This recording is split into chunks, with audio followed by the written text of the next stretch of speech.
नमस्कार दोस्तों, आज की कहानी भक्ति की शक्ति। यह कहानी शुरू होती है नारद जी के विचारों से।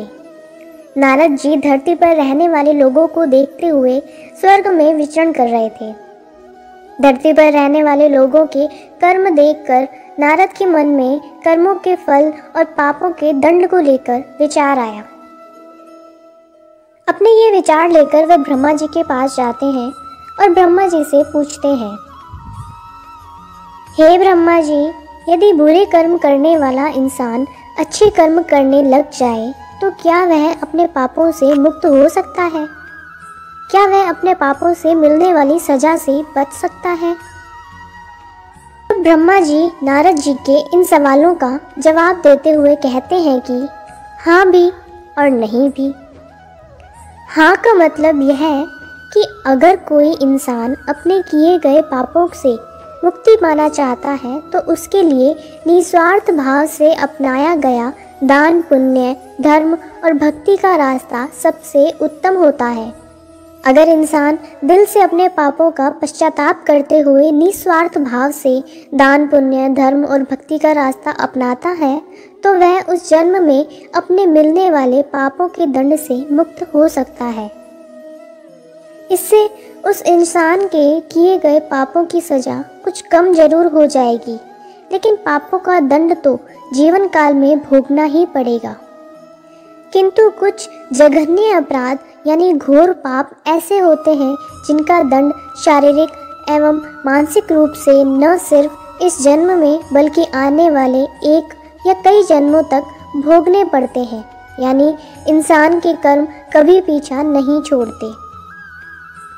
तो ऐसे में अगर इंसान दिल से अपने पापों का पश्चाताप करते हुए निस्वार्थ भाव से दान, पुण्य, पशु पक्षियों तथा लाचार इंसान एवं जानवरों की सेवा, धर्म और भक्ति का रास्ता अपनाता है तो आगे के जन्मों में पिछले वाले जन्मों के घोर अपराधों की सजा नहीं भोगनी पड़ती। यदि वो अपनी पूरी उम्र श्रद्धा और विश्वास से ईश्वर की भक्ति में और पुण्य कर्मों में लगा देता है तो वह अपने पापों से सदा के लिए मुक्त हो सकता है। पूरी श्रद्धा से की गई भगवान की भक्ति और निस्वार्थ भाव से अपनाया गया दान, पुण्य, धर्म और भक्ति में इतनी शक्ति होती है कि इंसान मोक्ष तक को प्राप्त कर सकता है। और नहीं का मतलब ये कि अगर वो इंसान दान, पुण्य, धर्म और भक्ति का रास्ता या कोई भी अच्छा कर्म निस्वार्थ भाव से न कर किसी स्वयं के मकसद को पूरा करने के लिए या लालच से अपनाता है तो इसे दिखावा बोला जाता है और ऐसा करने से उसे उसके पापों से छुटकारा कभी नहीं मिल सकता, अपने पापों से कभी मुक्त नहीं हो सकता। इंसानों के द्वारा किया गया घोर अपराध और पाप उसके अगले कई जन्मों तक पीछा नहीं छोड़ते। तब ब्रह्मा जी नारद जी को इसी पर आधारित एक सच्ची कहानी सुनाते हैं। एक गांव में एक सूद नाम का इंसान रहता था। वह गलत लोगों की संगत में आ जाने की वजह से डाकू बन गया था। वह लोगों को मारकर अक्सर उनका धन लूट लेता था। एक दिन डाकू जंगल से होता हुआ सड़क की ओर जा रहा था कि अचानक एक नाग नागिन का जोड़ा डाकू के रास्ते में आ जाते हैं। डाकू को देख नाग नागिन अपनी रक्षा के लिए फन फैला लेते हैं। डाकू घबरा जाता है और अपनी बंदूक उन नाग नागिन पर तान देता है। यह देख नाग नागिन क्रोधित हो जाते हैं और उस डाकू पर हमला कर देते हैं। डाकू अपनी जान बचाने के लिए 2 कदम पीछे हटता हुआ नागिन पर गोली चला देता है। यह देखकर नाग डाकू पर तेजी से हमला करता हुआ डाकू की बंदूक पर चिपक जाता है। डाकू अपनी बंदूक को कहीं दूर फेंक देता है और वहां से भाग निकलता है। भागते भागते डाकू सड़क पर पहुंच जाता है। वहीं दूसरी तरफ उसी रास्ते से एक औरत और उसके साथ उसका एक 11 साल का बेटा भी था। वो दोनों घर की तरफ जा रहे थे। अचानक डाकू भी वहीं आ जाता है। डाकू देख माँ बेटे घबरा जाते हैं। डाकू औरत के करीब जाता है और बलपूर्वक उस औरत से उसके गले में टंगा सोने का हार खींच लेता है अब औरत अपने और अपने बच्चे की जान की रक्षा के लिए उस डाकू से दया की भीख मांगती है। लेकिन डाकू इतना क्रूर स्वभाव का था कि वह अक्सर जिस किसी को भी लूटता तो वह उसे मार भी डालता था। इसलिए डाकू पर उस औरत की बातों का कोई असर नहीं होता। वह उस औरत को तेजधार चाकू मारकर बुरी तरह से घायल कर देता है। यह देखकर बच्चा क्रोध से तिलमिला उठता है और पत्थर उठाकर जोर से डाकू के सर पर दे मारता है। डाकू के सर से खून निकलने लगता है। डाकू उस बच्चे को भी चाकू से मार देता है और वहां से भाग जाता है। चीख चिल्लाहट को सुनकर आसपास के गांव के लोग वहां पहुंचते हैं। वो उस बच्चे और महिला को तुरंत हकीम के पास ले जाते हैं। माँ और बेटा दोनों बच जाते हैं। उधर डाकू भागता हुआ फिर से जंगल की तरफ चला जाता है। बहुत थक जाने की वजह से डाकू वहीं आराम करने लगता है। दूसरी तरफ नाग डाकू का पीछा करते हुए वहीं डाकू के पास पहुंच जाता है। नाग या नागिन कभी भी अपने दुश्मन का चेहरा नहीं भूलते।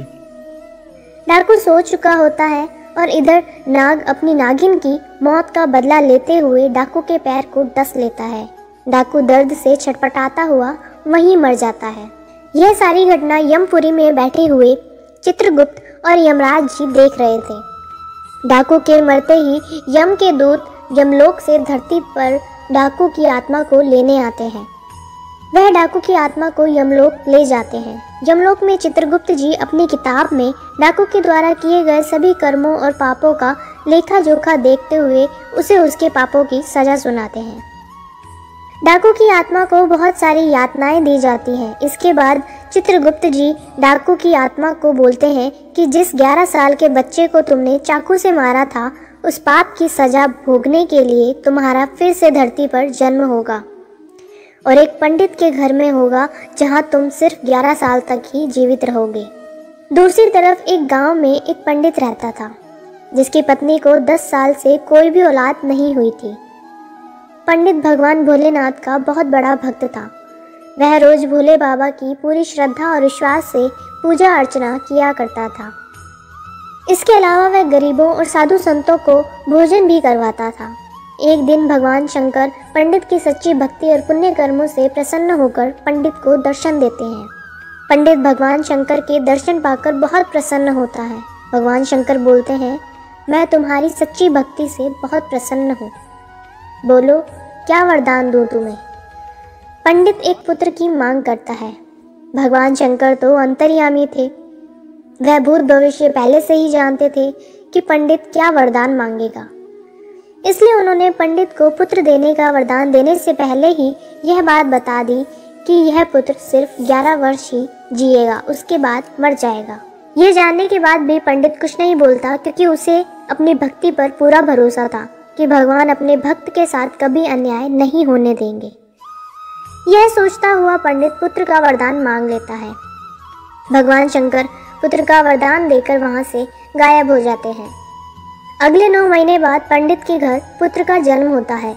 इधर पंडित यह जानते हुए भी कि यह 11 साल से अधिक नहीं जिएगा, फिर भी प्रसन्न रहता है। यह बात पंडित घर में किसी से भी नहीं बताता। यह वही डाकू है जिसने 11 साल के बच्चे को चाकू से मारा था और अब एक पंडित के घर में पैदा हुआ, जो कि सिर्फ 11 साल ही जिएगा। इधर पंडित अपने बेटे को धर्म, कर्म, पूजा, भक्ति की सभी शिक्षाएं देता है।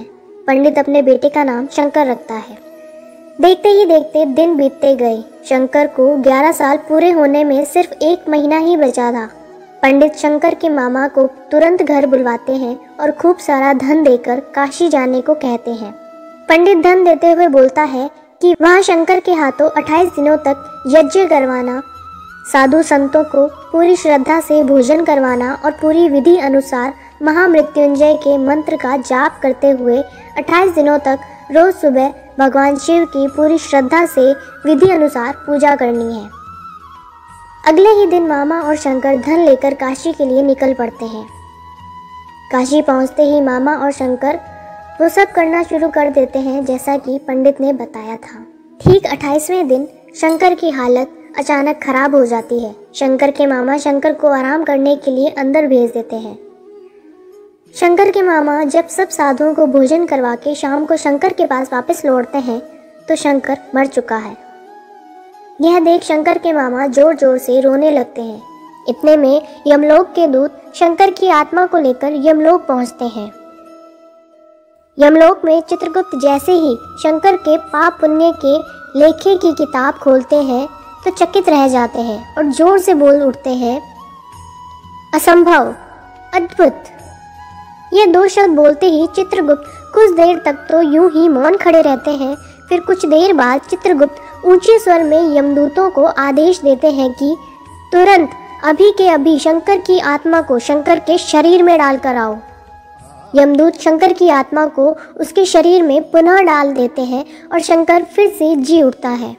अचानक यह चमत्कार देख कि शंकर के शरीर में हलचल हो रही है, शंकर के मामा की खुशी का ठिकाना नहीं रहता। वहाँ यमलोक में इस बात को लेकर यमराज चित्रगुप्त से सवाल करते हैं कि यह कैसे हुआ। तब चित्रगुप्त जी बताते हैं कि जब मैंने किताब खोली तो उसमें शंकर के द्वारा किए गए पुण्य कर्मों, भगवान शिव की आराधना और हवन जैसे शुभ और भक्ति की शक्ति से शंकर की कुंडली में जो उसके पिछले जन्म के पापों की वजह से मृत्यु का जो योग बना था वह योग खत्म हो चुका था। इसी के साथ शंकर के पुण्यों का लेखा सबसे अधिक था, जिस वजह से शंकर की उम्र बढ़कर 90 साल हो चुकी है। इस वजह से मुझे सृष्टि के नियमों का पालन करते हुए शंकर की आत्मा को पुनः शंकर के शरीर में भेजना पड़ा। इधर शंकर के मामा पूरे हर्ष उल्लास के साथ आंखों में खुशी के आंसू लेकर शंकर को लेकर घर पहुंचते हैं। तो शंकर को जिंदा देखकर शंकर के पिता इतना खुश होते हैं मानो उन्हें नया जीवन मिल गया हो। तब शंकर सबको वो सब बातें बताता है जो उसके साथ यमलोक में हुआ। यह सुन सभी का भगवान के प्रति श्रद्धा और विश्वास और बढ़ गया। इतना बोल ब्रह्मा जी अपनी कहानी समाप्त करते हैं। अब नारद जी को अपने सभी प्रश्नों का उचित जवाब मिल चुका होता है। तो देखा दोस्तों, हमें इस कहानी से बहुत कुछ सीखने को मिलता है। अपने जीवन का उद्धार चाहते हो तो हमेशा प्रभु की भक्ति करो, निस्वार्थ भाव से लोगों की सेवा करो, कभी भी बुरे कर्म ना करो।